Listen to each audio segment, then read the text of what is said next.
मासुका को खो चुका वो इंसान अब कंगारुओं के सामने इंसान नहीं, कंगारुओं के लिए दानव बन चुका था।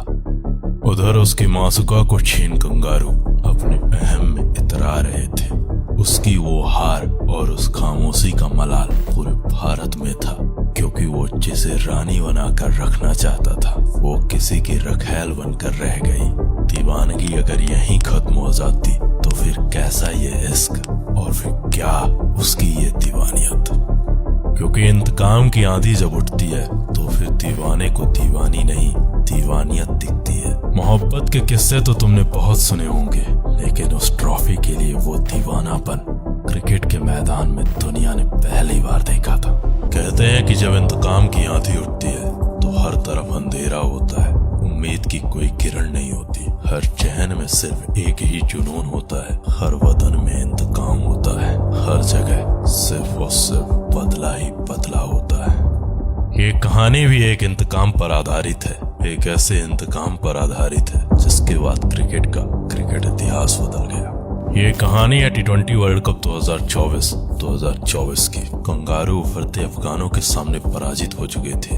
इस पराजय के तत्पश्चात अब उनका सामना था भारत के रणबांकुरों से, परंतु इस लड़ाई से पहले कंगारू कप्तान मिच मार्श का ये बयान। मिचेल मार्श ने यहाँ पर चैलेंज दे दिया आपको, सीधा सीधा ये बोल दिया है कि we need to win the next match, मतलब हमको next match must win game है and there is no better team to do it against. Kangaroo कप्तान का ये बयान सुन उसका खून खौल उठा था। जिसे पाने की ख्वाहिश में वो कप्तान फना हो गया था, उसे जीत कर वो कंगारू अब उसको तबाह करने दोबारा आ रहे थे। दीवानगी की हद को पार कर चुका वो कप्तान इस बार खड़ा था अकेले ही उस मैदान में सीना तान।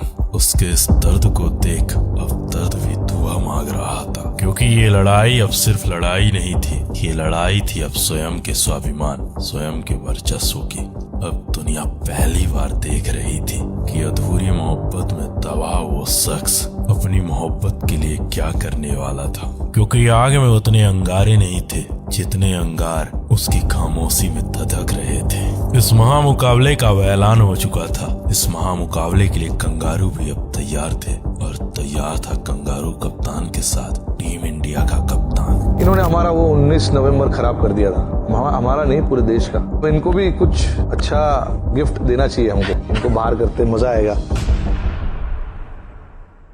घनघोर बादलों के बीच ये मैच प्रारंभ हुआ। टॉस कंगारू कप्तान के पक्ष में गया। कंगारू कप्तान ने टॉस जीतकर पहले गेंदबाजी करने का फैसला किया।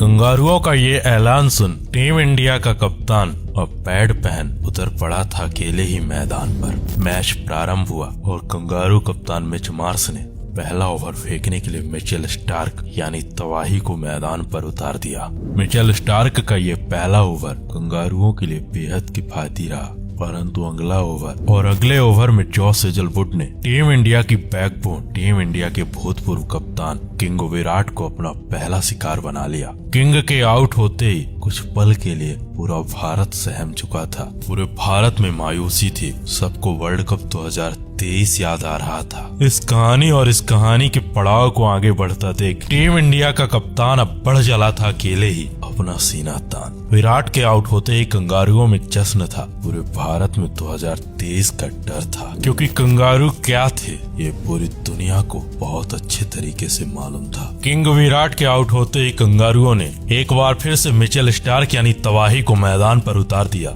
मिचेल स्टार्क यानी तबाही एक बार फिर से इस पारी का तीसरा ओवर फेंकने के लिए तैयार था।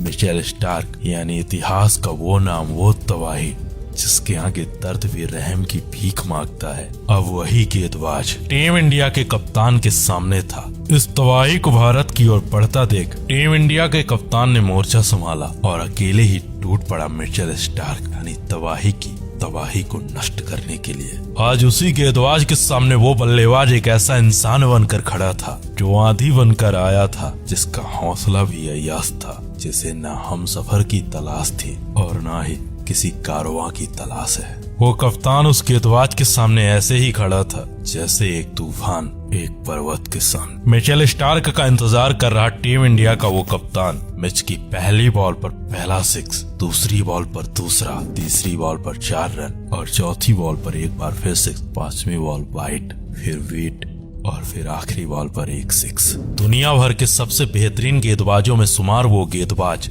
उस दिन उस कप्तान के सामने अपनी लाइन लेंथ भूल चुका था। टीम इंडिया का वो कप्तान मिचेल स्टार्क को ऐसे सूत रहा था जैसे मिचेल स्टार्क किसी गली का कोई आवारा गेंदबाज हो। नतीजन अब टीम इंडिया शुरुआत के 3 ओवर में 35 रन बना चुकी थी। ऐसे में अब सबको इंतजार था महामहिम द साइलेंट किलर, श्रीमान साइलेंसर यानी मिस्टर पैट कमिंग्स का। पैट के पहले ओवर की पहली बॉल और हिटमैन का ये बेधड़क धांसू धाकड़ प्रहार। हिटमैन के बल्ले से निकला हुआ ये शॉट उस दिन आने वाली इस तबाही का गवाही था। टीम इंडिया के कप्तान हिटमैन का ये प्रहार, परंतु फिर बादल, फिर बारिश और कुछ वक्त के लिए मैच रोकने की ये सिफारिश। 5वें ओवर की पहली बॉल के बाद जब एक बार फिर खेल आगे बढ़ा तो उसके बाद भी उस कप्तान की वो बेरहमी कंगारुओं पर भारी थी। पैट के इस ओवर में हिटमैन ने 15 रन जड़ महज 19 गेंदों में अपना अर्धशतक पूरा किया। हिटमैन का ये अर्धशतक इस वर्ल्ड कप में उसका सबसे तेज अर्धशतक था।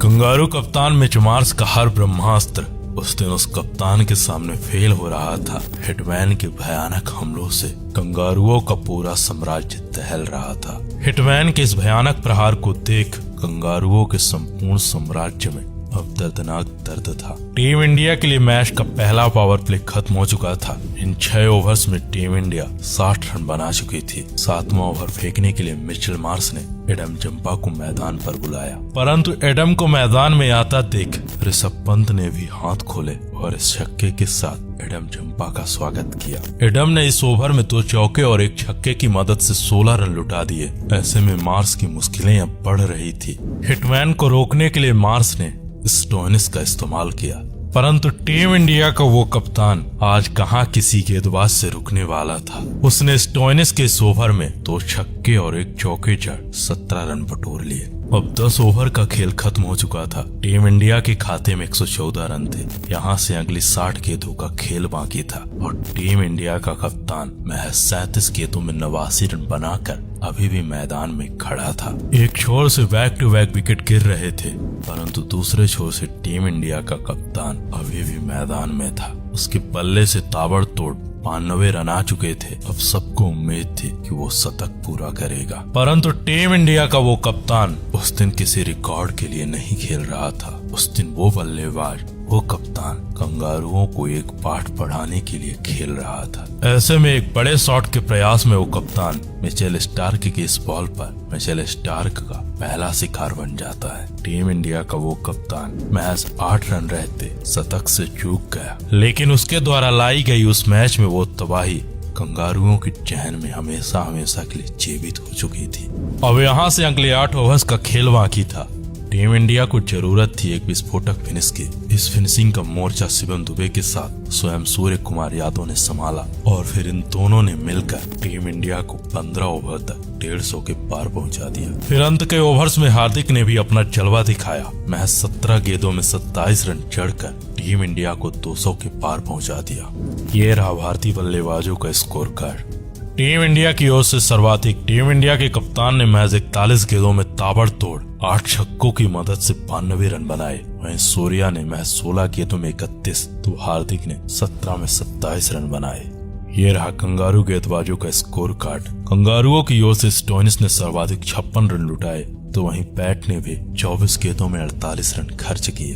टीम इंडिया के बल्लेबाज अपना काम कर चुके थे। अब बारी थी भारतीय गेंदबाजों की, क्योंकि कंगारुओं को अगली 120 गेंदों में 206 रन बनाने थे। 120 गेंदों में 206 रनों की ये चुनौती कंगारुओं के लिए मुश्किल नहीं थी, क्योंकि जिस टीम में David Warner, Glenn Maxwell, Travis Head, Tim David जैसे विस्फोटक धाकड़ प्रलयकारी बल्लेबाज हो, उस टीम के लिए 120 गेंदों में 206 रनों का ये लक्ष्य कोई माउंट एवरेस्ट नहीं था। कंगारुओं की उस तैयारी को देख टीम इंडिया का कप्तान इस बार पूरी तैयारी के साथ मैदान में आया था। वो तैयार था कंगारुओं के हर प्रहार का जवाब अपने प्रतिकार के साथ देने के लिए। टीम इंडिया की ओर से पहला ओवर फेंकने के लिए अर्शदीप अब मैदान में था। अर्श ने डेविड वार्नर को पहले ही ओवर में आराम करने का आदेश दिया। तबाही का दूसरा नाम डेविड वार्नर अब मैदान से जा चुका था, परंतु टीम इंडिया का सरदर्द टुल्ला ट्रेविस हेड अभी भी सरदर्द बनकर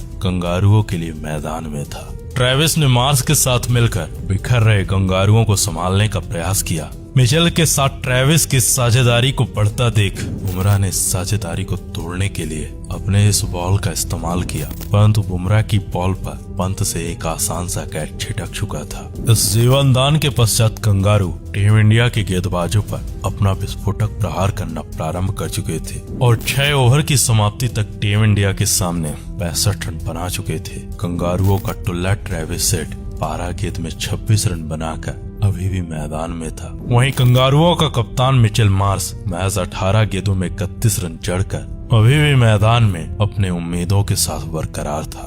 अब यहाँ से अगली 84 गेंदों में कंगारुओं को ये मैच जीतने के लिए 141 रनों की आवश्यकता थी। इस लक्ष्य की ओर कंगारुओं के बढ़ते इन कदमों को देख टीम इंडिया के कप्तान ने 7वां ओवर फेंकने के लिए कुलदीप को मैदान पर उतार दिया। कुलदीप का 7वां ओवर टीम इंडिया के लिए किफायती रहा। कुलदीप ने अपने इस ओवर में कंगारुओं के सामने महज 4 रन खर्च किए, परंतु दूसरे छोर से कंगारू बल्लेबाज अपने एक अलग ही अंदाज में टीम इंडिया की गेंदबाजों से लगान वसूल रहे थे। इस लगान वसूली को देख कुलदीप ने अगले ओवर में पलटवार किया और कंगारू कप्तान मिचेल मार्श को अपना शिकार बना कंगारुओं को दूसरा सबसे बड़ा झटका दे दिया। कुलदीप के इस भयानक पलटवार से कंगारुओं की सेना में हड़कंप मच चुका था, क्योंकि कंगारुओं को अभी भी अगले 11 ओवर में 119 रन बनाने थे। ऐसे में कंगारुओं का वो दूसरा ओपनर अभी भी टीम इंडिया की जीत पर काला साया बन मंडरा रहा था। उसका हर एक शॉट पूरे भारत को 2023 वर्ल्ड कप की याद दिला रहा था। एक बार फिर कंगारू इस मैच को पलटने के इरादे से मैदान में थे। जडेजा पर बैक टू बैक 2 बड़े शॉट खेलने के बाद अब मैक्सवेल की रडार में था टीम इंडिया का कुलदीप, परंतु कुलदीप की पहली बॉल मैक्सवेल के समझ से परे रही और दूसरी बॉल पर कुलदीप ने मैक्सी को बोल्ड मारकर बता दिया कि मैक्सी भैया, अब हम पहले वाले कुलदीप नहीं रहे जो आपके आतंक को देखकर लिविर लिविर किया करते थे। अब हम भी अपनी दुनिया के शहंशाह हैं और अब हमको भी चाहिए फुल इज्जत। मैक्सवेल के आउट होते ही टीम इंडिया के कप्तान ने अक्षर पटेल को आक्रमण पर उतार दिया। अक्षर ने अपने इस ओवर में महज 3 रन खर्च किए। अक्षर और कुलदीप की ये जोड़ी अब इस मैच को पलटने के लिए पूरी तरह तैयार थी। तो वहीं दूसरे छोर से अक्षर पटेल ने स्टोइनिस को अपना अगला शिकार बना टीम इंडिया के वापसी के संकेत दे दिए। कंगारू बैक टू बैक अपने लगातार विकेट खो रहे थे, परंतु कंगारुओं का दूसरा सबसे विस्फोटक भयानक ओपनर अभी भी मैदान में था। 15 ओवर का खेल खत्म हो चुका था। कंगारुओं के खाते में 150 के करीब रन थे। कंगारुओं को ये मैच जीतने के लिए अभी भी 65 रनों की आवश्यकता थी। ऐसे में अब टीम इंडिया के कप्तान ने 16वां ओवर फेंकने के लिए अर्शदीप को मैदान पर उतारा। अर्श का ये ओवर टीम इंडिया के लिए शानदार रहा और अर्श के इस ओवर के तत्पश्चात जसप्रीत बुमराह को अगला ओवर फेंकने के लिए मैदान पर उतार दिया। जसप्रीत ने आते ही ट्रेविस हेड को अपना अगला शिकार बना लिया। ट्रेविस हेड जसप्रीत को एक बड़ा शॉट खेलने के प्रयास में रोहित शर्मा के हाथों कैच आउट पकड़े गए। ट्रेविस के जाते ही कंगारुओं की पूरी सेना बिखर चुकी थी और 20 ओवर की समाप्ति तक महज 181 रन बना सकी। इस हार के बाद कंगारुओं का वो घमंड टूटा था जिस घमंड के साथ वो इस मैदान पर आए थे। और जिस बड़प्पन से रोहित शर्मा ने ऑस्ट्रेलिया को मारा है, यकीन मानिए हर एक इंडियन ने दिल से महसूस किया। मुझे मिचेल मार्श ने इस मैच से पहले स्टेटमेंट दिया था कि अफगानिस्तान के सामने हार गए तो क्या हुआ, अब अगला मैच इंडिया से है, there is no better team than India to do it against. मानो रोहित शर्मा ने कहा कि भाई साहब ये वाला जो है ना, ये हमने पर्सनली आज रोहित ने वाकई सबसे बड़े गुंडों को गुंडागर्दी दिखाई। गुंडागर्दी होती कैसे क्रिकेट में, डोमिनेशन बोला किसको जाता है, हिटमैन ऐसे नहीं बोला जाता।